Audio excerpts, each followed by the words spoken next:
আজকে শরীরটা একদমই ভালো লাগতেছে না। তবুও কি আর করার? প্রতিদিনের অভ্যাস মতো উঠে ঘুম থেকে আমার সর্বপ্রথম যেই কাজটা সেটা তো আমার করতেই হয়। হ্যালো এভরিওয়ান, আসসালামু আলাইকুম।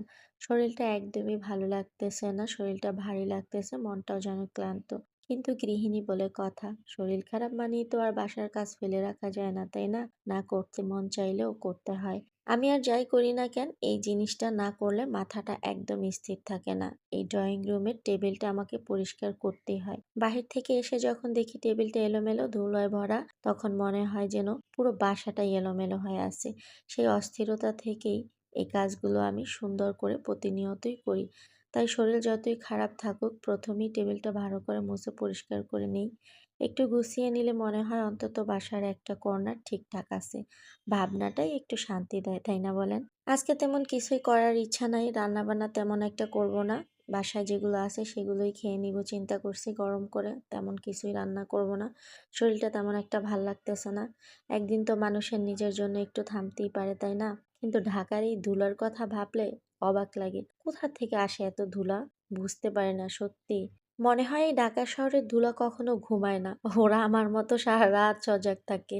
আর সকালে এসে সব ফার্নিচারের উপরে পড়ে। প্রতিদিনই সবকিছু মুছি, না হলে একদম চোখে পড়ে ময়লা। মনটাও তেমন ভালো লাগে না ময়লা থাকলে। শরীর খারাপ যতই থাকুক না কেন, তারপরে এই বাস্তবতা মেনেই নিতে হয়। সংসার মানে শুধু হাসি আর সাজানো ছবি না।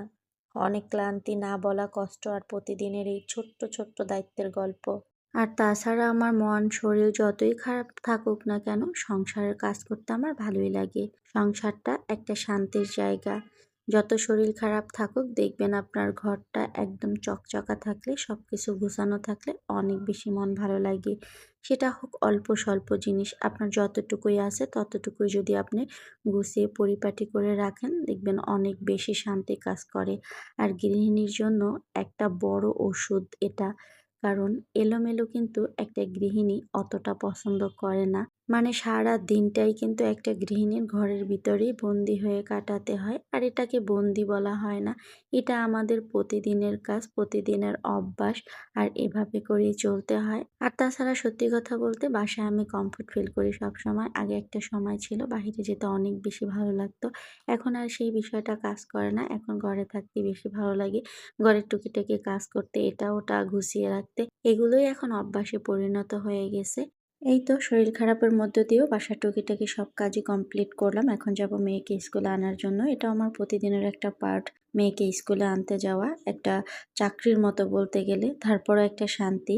তো যাই হোক না কেন, সবাই ভালো থাকবেন, সুস্থ থাকবেন। আজ এই পর্যন্তই, দেখা হবে নতুন কোনো ভিডিওর মাধ্যমে। সবাই দোয়া করবেন আমাদের জন্য। আল্লাহ হাফিজ।